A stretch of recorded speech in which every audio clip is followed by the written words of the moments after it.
Tomorrow, you're cut from our lives.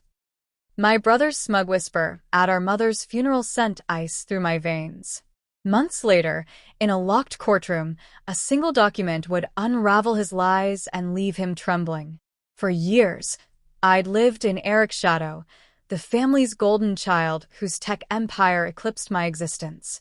I'd raised myself after our mother's death, juggling night classes and waitressing to survive, while Eric's startup victories were toasted with vintage wine. Her funeral was no different. Eric, center stage, charming mourners, while I lingered unseen, clutching a locket she'd given me. When a family friend, a retired general, approached with condolences, Eric swooped in, arm around me, smirking. "Don't mind Clara. She's just a cubicle drone, tracking paperclips for the government. Her biggest battle? A stapler jam." The general's eyes flicked to me, curious, but I forced a smile, swallowing the sting. In that moment, my resolve hardened. Eric's casual slander would cost him. My family saw me as a failure, the girl who dropped out of a master's program to take a bland desk job in D.C. They nicknamed me the clerk, a jab at my supposed mediocrity. At family gatherings, Eric's deals sparked cheers, while my quiet mention of a work award, earned under pressure they'd never understand, got a patronizing, "That's cute, Clara." Like a gold star? My mother's will, though, saw me. It split her estate evenly, but included a note for Clara's unseen sacrifices for our nation. That line infuriated Eric. It cracked his narrative of my worthlessness. He contested the will, accusing me of fabricating tales of heroism to swindle his share. He didn't know I wasn't a clerk. I was a covert NSA analyst, codenamed Raven 9, making calls that shaped global security. Eric's lawsuit turned our family drama into a legal war. I didn't flinch. I called Laura, a former JAG attorney retained by my agency. We crafted a plan, not to argue, but to end the fight with undeniable proof. I requested a classified service verification from the NSA director's office, a rare document that wouldn't detail my work, but would compel the court silence. Laura warned, "This is a sledgehammer, Clara. Eric won't just lose, he'll be exposed." I nodded. He chose this. In the courtroom, Eric strutted, his tailored suit gleaming as he took the stand. Behind him, our relatives beamed, blind to his arrogance. "Clara's no hero," he scoffed. "No service record, no benefits. She's a fraud, conning our mother for money." His words were a performance, meant to bury me. I sat still, eyes on Laura, who moved with lethal calm.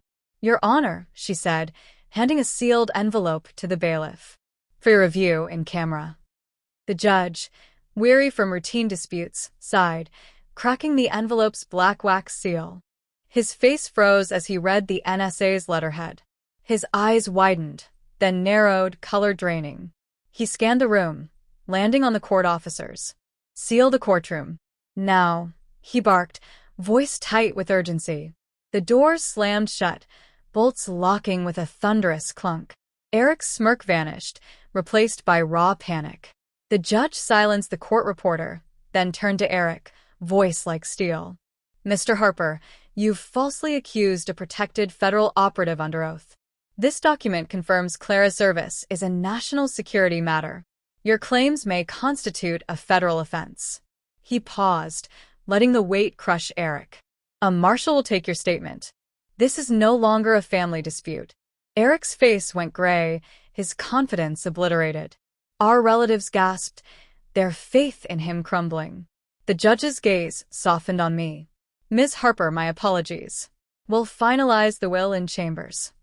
I nodded, rising, ignoring Eric's stunned stare. His world, built on belittling me, had collapsed. In chambers, the will's execution was swift, a formality. Outside, I saw Eric, ashen, led to a black car by marshals. Our eyes met, his pleading, mine blank. The sister he'd mocked was gone. I turned away, heels clicking free. 6 months later, in a secure NSA hall, my team honored me with a classified medal for a mission I'd led, its details locked in shadows. My handler, Colonel Vance, pinned it on, his nods saying more than words. My real family, analysts, operatives, offered quiet respect. I wasn't the clerk. I was Raven 9. A text from my aunt later begged me to save Eric from legal fees and charges. I deleted it, eyes on my screen's global threat map. My legacy wasn't money. It was the trust of those who knew my silent battles. Eric's lies had locked him in a cage of his own making. I was done fixing his messes.